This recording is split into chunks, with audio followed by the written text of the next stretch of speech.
आदरणीय साथियों, मैं कंवरजीत सिंह राज्य प्रधान भारतीय किसान यूनियन एकता उगराहां हरियाणा आपसे चंद बातें शेयर करनी चाहता हूं। जैसा कि हरियाणा के दक्षिण में मेवात ज़िले में या उसके आसपास इलाकों में जो हालात बने हुए हैं, ये हालात कोई अचनचेत या अचानक नहीं बने। इसकी पृष्ठभूमि में देश में सत्ता पे विराजमान जो पार्टी है उसका सांप्रदायिक ध्रुवीकरण का जो फार्मूला है और उसी ध्रुवीकरण के आसरे वह 2024 के चुनाव जीतना चाहते हैं। इसी तरह की आग जो ध्रुवीकरण की है वो मणिपुर जल रहा है, अब ये हरियाणा को जलाना चाहते हैं। इस संबंध में एक तो सत्ता के ऊपर काबिज होने की मंशा है ताकि बहुसंख्यक धार्मिक लोगों का ध्रुवीकरण किया जा सके। इसके साथ लंबे समय के लिए सत्ता पर विराजमान रहा जा सके। इसके साथ ही अन्य जो कारण हैं उनमें से ये है कि जिस तरीके ये पार्टी 2014 में, उसके बाद 2019 में सत्ता में आई और जो इन लोगों ने लोगों के सामने वादे किए चुनाव जीतने से पहले, जिसमें करोड़ों रुपया जो है वो योजनाओं में लगाना था, हर खाते में जो ब्लैक मनी या 15 लाख वो आना था, रोजगार हर घर में एक रोजगार देना था, स्वामीनाथन आयोग की रिपोर्ट लागू करनी थी, स्वास्थ्य शिक्षा का बढ़िया प्रबंध करके देना था। ये सारी जो चीजें हैं ये इन्होंने पिछले 10 साल में जो बार बार चुनाव जीतने के समय लोगों के सामने रखी, और हुआ क्या? हुआ बिल्कुल इसके उल्ट। जो थोड़ा बहुत रोजगार था वो भी खत्म होने के कगार पर है, और खास करके जो कॉर्पोरेट सेक्टर या सरकारी सेक्टर का रोजगार है वो तो बिल्कुल ही मरण किनारे है। और इसके साथ नोटबंदी या कोरोना काल में लॉकडाउन, उसमें और भी लाखों लोग जो भारत के हैं वो भूखे मरने के कगार पर आ चुके हैं। और इस सरकार की जो उपलब्धियां हैं वो गिनाने के लिए, लोगों के बीच में जाने के लिए कोई इनके पास उपलब्धि नहीं जिसको लेकर ये चुनाव में 2024 के चुनाव में लोगों के बीच जा सकें। इसलिए अब लोगों ने इनसे हिसाब मांगना है। जो काला धन बाहर के बैंकों में पड़ा है उसका हिसाब, जो मित्रों को भारतीय बैंकों की राशि है, बीमा कंपनियों की राशि है वो लुटाई गई और उसके बाद यहाँ से भागने में उनकी पूरी मदद की गई, उसका हिसाब लोगों ने मांगना है। जो रोजगार की बात करते थे उसका हिसाब लोगों ने मांगना है। सस्ती और बढ़िया शिक्षा और स्वास्थ्य सेवाओं का रोजगार मांगना है। स्वामीनाथन आयोग की रिपोर्ट का जो हिसाब किताब मांगना है।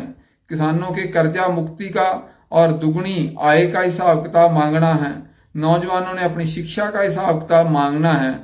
तो ये सारी जो चीजें हैं ये 2024 में इनको सामना करना पड़ना था। लेकिन ये क्या चाहते हैं? ये चाहते हैं कि इन चीजों के जरिए जिस तरीके की धार्मिक लामबंदियां की जाती हैं, पीछे भी आपने देखा कि रामनवमी के अवसर पर इन्होंने किस तरीके से दंगे करवाए देश में, और दिल्ली दंगे हुए और अन्य जगह पर दंगे हुए। तो ये लोग अब जो देने के लिए लोगों को इनके पास कुछ नहीं है, जो वादे किए थे उनमें से कोई भी पूरा नहीं किया। तो अब ये लोग 2024 के चुनाव से पहले आपके हाथ में फिर दोबारा मंदिर, मस्जिद, गऊ, मेवात का मामला, हिंदू मुस्लिम का मामला, पाकिस्तान भारत का मामला, ये सारी चीजें दोबारा खड़ी करना चाहते हैं ताकि लोगों को एक जो उनके अधिकार हैं या उनकी जो आवाज है या लोगों को किए हुए वादे ये याद ना आए। इसलिए ये जनता का ध्रुवीकरण करके अन्य जो मुद्दे हैं, भड़काऊ मुद्दे हैं, असल में वो मुद्दे है ही नहीं है, केवल नकली किस्म के मुद्दे खड़े किए जा रहे हैं। इन मुद्दों के आसरे ये 2024 का चुनाव जीतना चाहते हैं। ये कारपोरेट लॉबी है, जो चाहे वो मल्टीनेशनल कंपनियों के रूप में है, चाहे भारत की कारपोरेट घराने हैं, जिनको इन्होंने देश को लुटाना है। MOU साइन हुए पड़े हैं, जंगल, पर्वत, जल, जमीन सब कुछ बेचने पे लगा दिया। एयरपोर्ट, एयरलाइंस बेचने पे लगा दी। बीमा, बैंक की कंपनियां, रेलवे नेटवर्क, रोडवेज, तमाम जो बड़े अदारे थे, माइनिंग कंपनी है, शिपिंग का काम है, ये सारा कुछ प्राइवेट सेक्टर को पूरी तरह दिया जा रहा है। इवन के सुरक्षा जो है, देश की आर्मी है, उसमें भी नई नई स्कीमें लाकर उसका भी प्राइवेटेशन किया जा रहा है।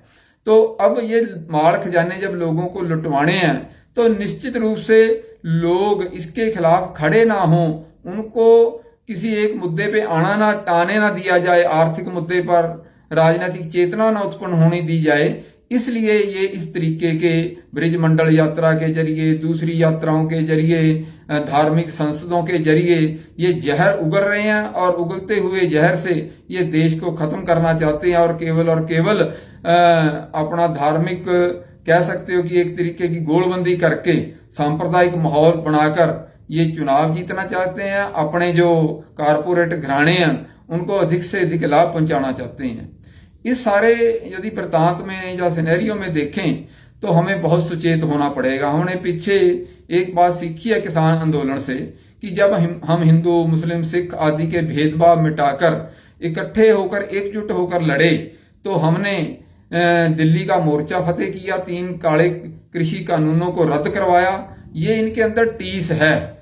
ये दिल्ली का जो चुफेरा है, जहां ये मेवात भी उसका हिस्सा है, सोनीपत, रोहतक जो इसके हिस्से हैं, इसको बलती हुई जो आग के हवाले करना चाहते हैं और किसानों की बनी हुई एकता, मेहनत कश वर्ग की बन रही आगे और बड़ी मजबूत एकता में दरार पाने की कोशिश कर रहे हैं।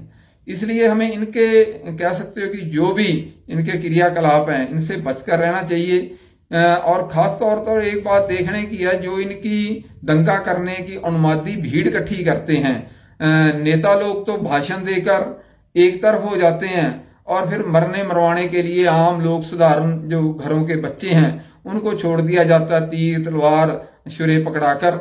और उसके बाद जिस तरीके का माहौल पैदा होता है वो आप सभी जानकार हैं। और अपने बच्चों के लिए ये मंत्रियों की कुर्सियां, चेयरमैनी की कुर्सियां, विदेशों में अच्छी पढ़ाई, उस प्रबंध करने में लगे रहते हैं। लेकिन जो तीर तलवार छुरे बर्छे ये पकड़ाए जाते हैं आम जनता के बच्चों के हाथों में। इसलिए मैं हरियाणा की आम जनता से भी आग्रह करता हूं। इन्होंने पहले भी हरियाणा को बहुत जलाया, कभी 35 वर्सेस 1 के नाम पर, अब वो धर्म के नाम पर जलाना चाहते हैं। इसलिए मैं भारतीय किसान यूनियन एकता उग्राहां की ओर से भी और हरियाणा संयुक्त किसान मोर्चा की ओर से भी आग्रह करता हूं कि जनता इनकी इन चाल को समझे और अपनी सांप्रदायिक सद्भावना की मिसाल पैदा करे। धार्मिक तौर पर एकजुट होकर ही इन नीतियों का मुकाबला किया जा सकता है। नहीं, इन्होंने देश को पूर्ण तरह सेल पर लगा रखा है। जो कुछ बचा है उसको भी 2024 के बाद ये बेच देंगे।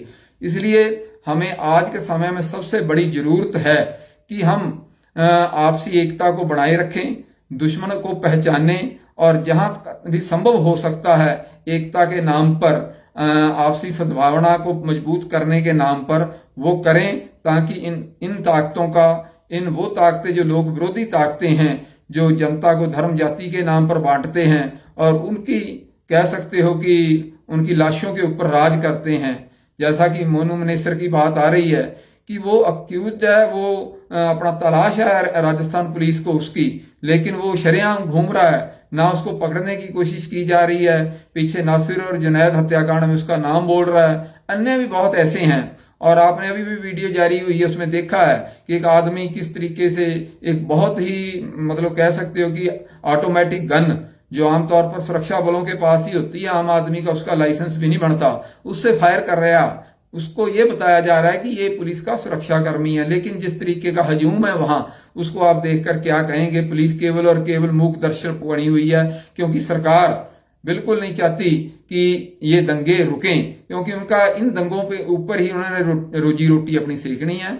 इसलिए मैं पुनः आगाह करता हूं हरियाणा के तमाम तरक्की पसंद लोगों को, हरियाणा के तमाम प्रगतिशील लोगों को, तमाम जो सांप्रदायिक सद्भावना में विश्वास रखने वाले लोगों को, वो लोग जो इन सरकार की नीतियों को समझते हैं कि वो आगे आएं और आगे आकर इन सरकार की नीतियों का विरोध करें और साथ ही लोगों को जागरूक करें। जागरूक करते हुए लोगों को बताएं कि ये दंगे, ये उन्माद किस लिए भड़काया जा रहा है। हम इन सभी चीजों का घोर विरोध करते हैं। जिस तरीके से उन्होंने धार्मिक स्थानों पर हमले किए और लोगों को किस तरीके से प्रताड़ित किया, ये सब रुकना चाहिए। और सरकारें हैं जो इसको रोकने का यत्न नहीं करेंगी। ये हमारी जो जिम्मेदारी नैतिक जिम्मेदारी है समाज में बनती, उसको हमें करना पड़ेगा और हम उस जिम्मेदारी को पूर्ण रूप से निभाएंगे। आप सभी का बहुत बहुत धन्यवाद।